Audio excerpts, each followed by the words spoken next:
Olá, queridos irmãos em Cristo Jesus, mais um programa Ágatos Brasil.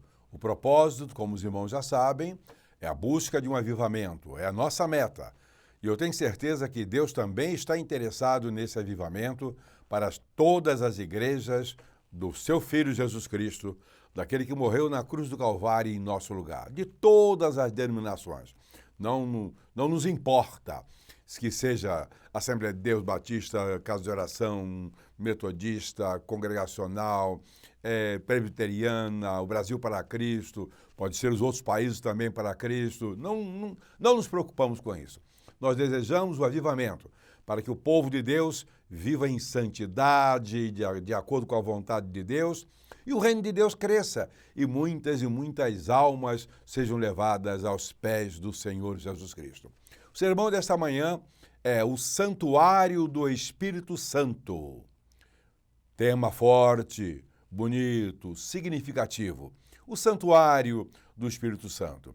Diz-nos a palavra do Senhor Jesus Cristo, a palavra de Deus, Jesus Cristo também, obviamente, o seguinte: acaso não sabeis que o vosso corpo é o santuário do Espírito Santo que está em vós, o qual tendes da parte de Deus e que não sois de vós mesmos? Isso encontramos em 1 Coríntios 6,19. E mas o Consolador, o Espírito Santo, a quem o Pai enviará em meu nome, esse vos ensinará todas as coisas e vos fará lembrar de tudo que vos tenho dito. João 14:26. Estes textos, queridos irmãos, são por demais importantes. São centrais na história da redenção do povo chamado por Deus para a vida eterna. Os crentes não devem deles se esquecerem nem um segundo na vida de que somos templo do Espírito Santo. Isso dado a sua importância, ao significado de sermos templo, que é um lugar santo. Lugar santo. Na época do templo, era o chamado Santo do Santo, o lugar onde se guardava a Arca da Aliança. E eu entendo que essa Arca da Aliança será vista ainda. Lá em Apocalipse, encontramos esse texto. E a Arca da Aliança foi vista no templo. É o mesmo que o Santo dos Santos. Interessante, queridos irmãos em Cristo Jesus, é que o Espírito Santo não está nos céus. Não, ele está na terra. A sua cadeira está vazia à esquerda do Pai, certo? Ele foi enviado por Deus por solicitação, por encaminhamento de Jesus Cristo. Lá nos céus está Deus no seu trono, à sua direita está Jesus Cristo, que morreu em nosso lugar, e a cadeira do Espírito Santo à esquerda está vazia. Sabe por quê? Porque ele está aqui. Ele foi enviado para a terra, naquele dia que conhecemos, narrado lá em Atos, como o dia de Pentecostes. Pentecostes era uma celebração de Israel, do culto judaico. Tinha seu significado, e dentro daquele significado foi enviado naquela festa, onde estava ali em Jerusalém, judeus, israelitas de todo o mundo conhecido então. Ele também não está pairando no ar, como algumas pessoas pensam. O Espírito Santo está voando por aí. Não. Ele foi enviado em Pentecostes e derramado sobre os que criam e vieram a crer em Jesus Cristo. Agora, o Espírito Santo não tem outro santuário, não tem outro lugar onde ser encontrado, senão no coração, na vida daqueles que creem em Jesus Cristo. Isto é, em mim e no irmão, no colega, no pastor, no crente, seja qual for a função, no crente, naquele que recebeu a Jesus Cristo como Salvador. Somos morada do Espírito Santo.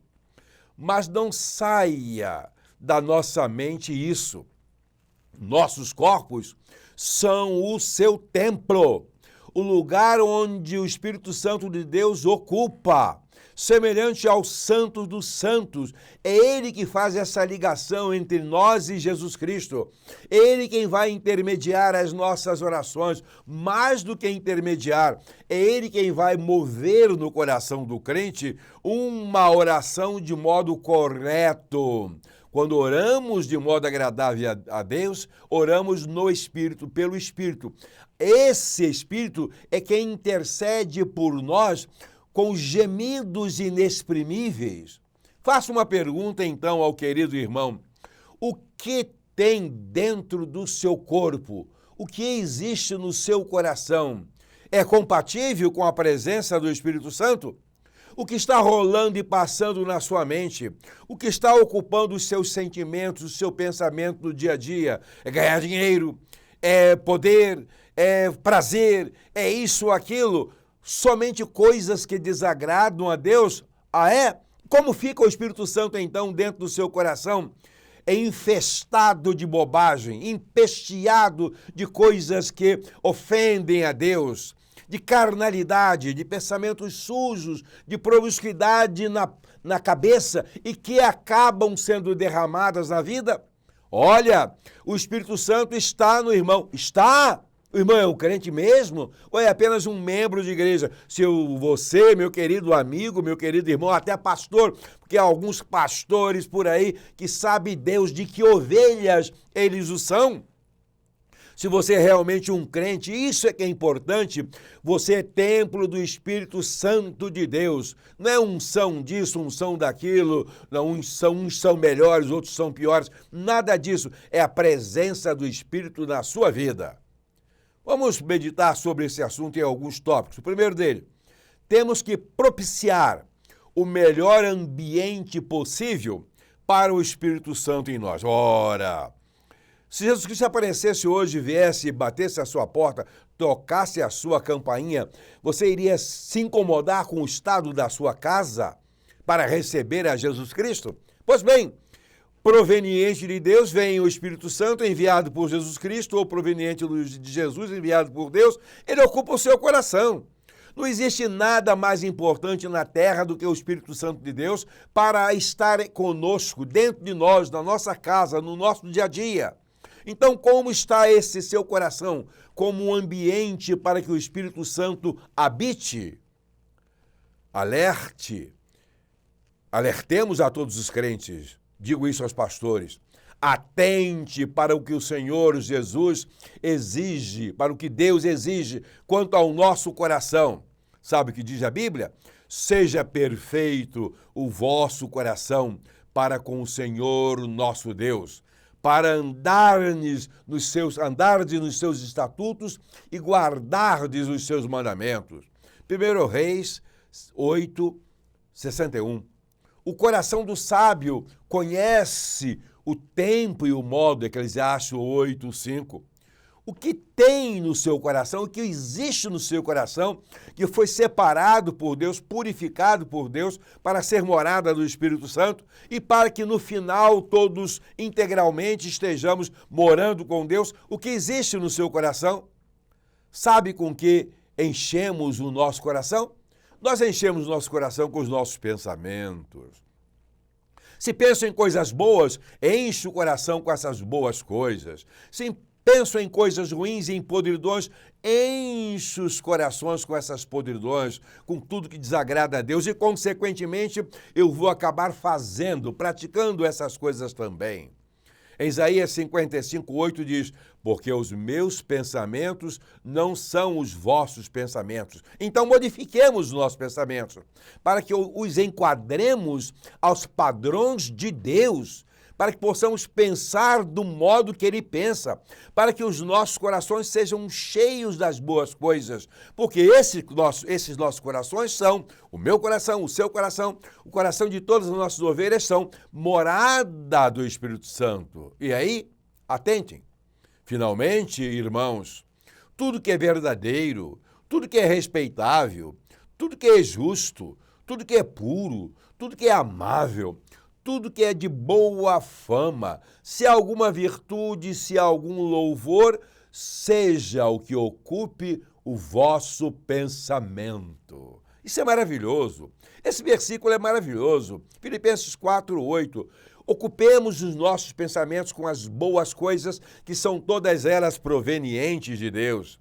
O que está ocupando agora, meu querido irmão, minha querida irmã, caro pastor, caro presbítero, caro evangelista, caro diácono, cara crente, o que está ocupando agora o santuário do Espírito Santo em você? Há um segundo tópico por considerar. Temos que ter absoluto cuidado com a questão do pecado no corpo. Isso é muito sério. O pior tipo de pecado é aquele que é cometido no corpo. Não que os outros sejam veniais, como dizem certas doutrinas de determinado grupo que se diz cristão, mas que caminha longe, muito longe dos passos do Senhor Jesus Cristo. Tá? Pecado é pecado. Não existe pecado, pecadinho e pecadão. O irmão sabe disso. Pecado é pecado. Mas há diferença quanto às consequências, quanto à extensão da maldade. Há diferenças, sim. Vejamos o que diz Paulo em 1 Coríntios 6:18b. Aquele que pratica a imoralidade peca contra, sabe o quê? O próprio corpo.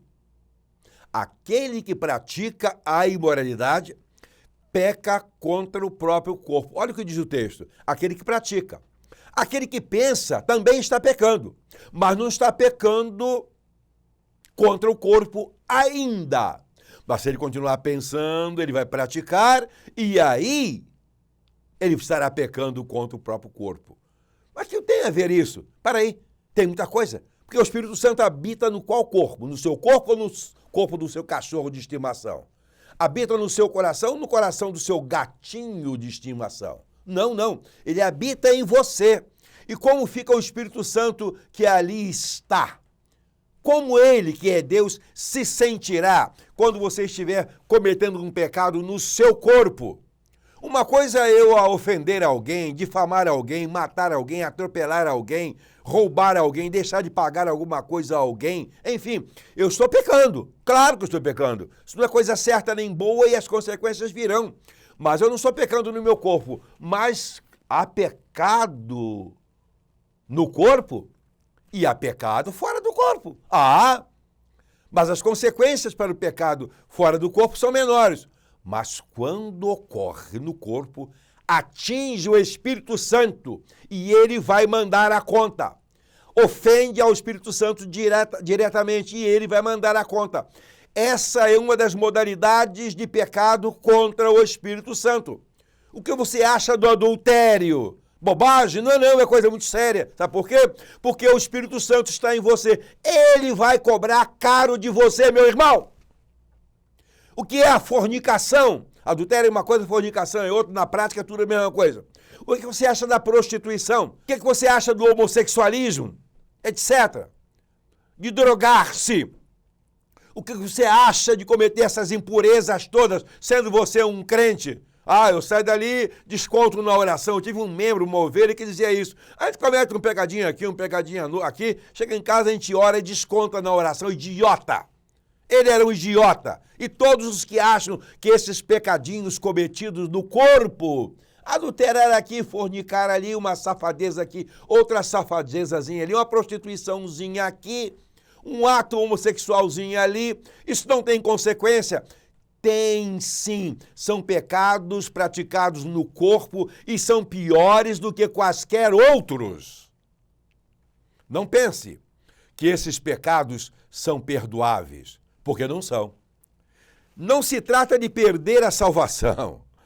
Não estamos falando isso. Uma vez salvo, para sempre salvo. Claro que tem algumas denominações que pensam diferente, ensinam diferente, e eu não estou aqui para fazer reparo nem discordar de princípio denominacional de ninguém, porque esse não é o nosso objetivo. Nós queremos que as pessoas se convertam. Deus quer isso. Sejam salvas, independente do que as igrejas pensem a respeito ou não da salvação. Mas a salvação é eterna. Não é perda da salvação, mas de responder por eles na sua vida. E como você vai responder? E vai responder muito caro. Vai pagar muito caro. O que é você se relacionando com uma prostituta, por exemplo, e o Espírito Santo não podendo sair de você? Você acha que ele vai deixar por pouco, por menos? Vai abater isso nas suas obras? Não, esse crente é safadinho hoje, mas já fez tanta coisa, eu vou reconsiderar, vou quebrar o galhinho dele. Ele não vai quebrar o galho, ele vai quebrar uma árvore na sua cabeça. Há um terceiro ponto. Não podemos também minimizar a questão do pecado fora do corpo. Ah, não. Fica achando, pecado fora do corpo é menor. É menor na consequência, mas é tão desagradável a Deus quanto qualquer outro. Não é por ser fora do corpo que não tem importância. Todo pecado é cometido contra Deus. Não queira entrar em rota de colisão com Deus. Não queira desagradar a Deus. Não brinquem com Deus. O que diz 1 Pedro 1,16? Sede santos, porque eu sou santo. Não é uma linguagem de Pedro. Ele estava citando Levítico 11, 44, 45. Fomos feitos novas criaturas. O crente não se trata de pessoa reformada. Não, ele é uma nova. Não é como você pega um carro velho que está podre aqui, ali, tem um buraco aqui, um plastique ali, raspa, lixa, acerta tudo, troca uma peça, troca outra, pinta, fica novinho. Não fica novo. Não foi feito isso conosco. Deus não nos pegou, nos reformou, não nos adaptou, não nos atualizou. Não, Ele nos fez uma nova criatura. Você tem consciência disso? Tem consciência de que você é nova criatura? Então viva como nova criatura. Que nova criatura é essa que vive da mesma maneira de quando era incrédulo?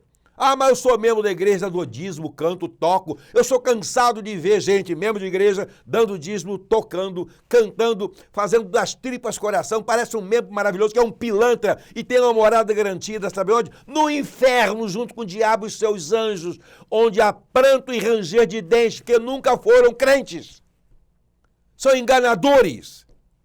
Dessa maneira, são poucas as maldições que têm caído sobre você e sua família. Se você é um crente assim, que adultera, que se prostitui, que fornica, que se relaciona com o homossexual, que faz essas coisas todas, as maldições que têm caído sobre você são poucas. Que Deus as mande muito mais sobre você, sobre a sua família, e se você é um pastor, sobre o seu ministério também, que você seja desmoralizado, crente safado.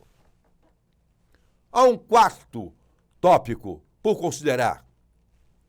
Atentemos para as desgraças e riscos. Atentemos também para as desgraças e riscos. Não vale a pena ofender e brincar com Deus. Com Deus não se brinca. Com Deus não se brinca.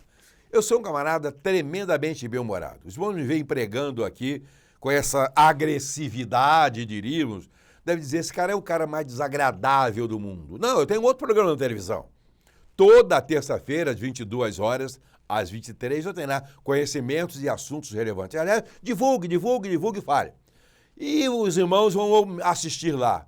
Eu faço entrevistas sobre assuntos interessantes, que sejam relevantes, como diz o título, né? De modo interativo, contribuo, brinco, conto algumas piadas. Eu sou um camarada tremendamente alegre nas minhas relações. Eu tenho contato com os pastores de todas as denominações que praticam o trabalho junto conosco, gravam aqui e ali. Nós rimos, brincamos, etc.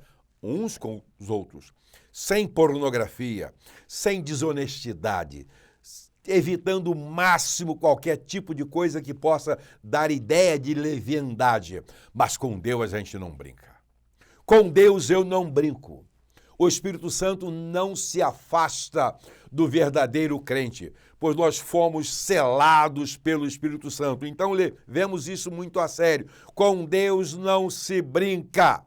Então, fiquemos muito atentos para as desgraças e riscos que nós estamos cometendo. O verdadeiro santo não se afasta do verdadeiro crente, o Espírito Santo, digo, pois fomos selados por ele. Selados. E mais, se no caso do pecado no corpo ocorrer com você se relacionando com alguém endemoniado, vamos pensar nisso. Tem gente que faz qualquer coisa. Aí apanha aí uma prostituta, apanha um indivíduo, apanha uma mulher, eu sei lá, que está possesso. Existe. Não fique achando, meu querido irmão, minha querida irmã, pastor, o que quer que seja que você realize no trabalho ministerial, não fique achando que uma pessoa endemoniada é sempre aquela que fica rolando, caindo, gritando, babando. Não, não. Tem nível de possessão bem baixo. Nível de possessão que você não percebe que a pessoa está com o demônio. Está ali conversando, trabalhando, etc. Houve uma época, quando eu era pastor de uma igreja lá em São João de Meriti, na Baixada Fluminense, apareceu uma senhora lá que levantou a mãozinha, deu o seu testemunho de profissão de fé, e eu fui ao batismo. Eu não entro nas pessoas, eu não sei o que elas estão pensando. Estava lá, cabecinha baixa, como se crente, e na hora do batismo, quando eu impus a mão e disse, eu te batizo em nome do Pai, do Filho e do Espírito Santo, foi como se ocorresse um choque na água. Me arrepiei todo, aquele solavanco dentro do batistério, e ela levantou humildemente. Eu digo, o que aconteceu? O demônio que estava nela pulou fora, não se deixou batizar com ela. Eu te batizo em nome do Pai, do Filho e do Espírito Santo. O demônio e os demônios que estavam ali, eu digo, estou fora, pulou fora. E essa mulher saiu dali de cabecinha baixa, como se fosse uma crente. Eu digo, o que foi isso? 3 meses depois ela estava excluída. Ela era uma pilantra que foi ali na intenção de ganhar alguém. Era o diabo mandando uma sua mensageira com a intenção de destruir a igreja. Mas ela saiu, foi embora, certo? Então há pessoas que estão endemoniadas e você não sabe. Aí você que é esperto, né, que é um crente, as suas ovelhas, meu pastor, que você sabe muito bem que pega um, pega outro, né? Etc, tá levando a vidinha. Você não mexe com ele porque, como eu vou mexer? A família é grande, isso pode vir à tona, pode ser um escândalo. Pode e deve. E precisa ser escândalo, porque a Bíblia diz, ai daqueles pelos quais os escândalos vêm. Mas que é mistério que eles venham, é importante que eles venham, para que o povo saiba quem é quem dentro da igreja de Cristo. Aí um indivíduo desse, você, se for esse caso, estivesse relacionando com uma pessoa endemoniada, como fica o Espírito Santo ali? Claro que o demônio vai sair, mas o Espírito Santo vai lhe mandar a conta. Vai arrancar as suas carnes. Você será visto na rua andando como um esqueleto. Aquilo que você tem de mais precioso, que é a sua família, Deus vai arrancar seus bens, seus patrimônios, e você vai sentir o que é o peso das mãos de Deus em cima daqueles que não respeitam e que não respeitam o seu Espírito que veio para você para lhe selar e selar para a vida eterna. O que mais direi? Não posso dizer mais nada. Eu não tenho mais nada para dizer. Você deve estar cansado da minha gritaria. Você deve estar cansado da minha intrepidez. Não preciso dizer mais nada. Então se vire com a sua consciência, meu irmão, minha irmã. Caro pastor, moralize a sua igreja. Mas eu não posso perder muitos membros porque eles sustentam a obra. Não sustentam a obra, não. Estão sustentando uma obra. A obra de Satanás. Pense, medite e que Deus lhe abençoe. Amém.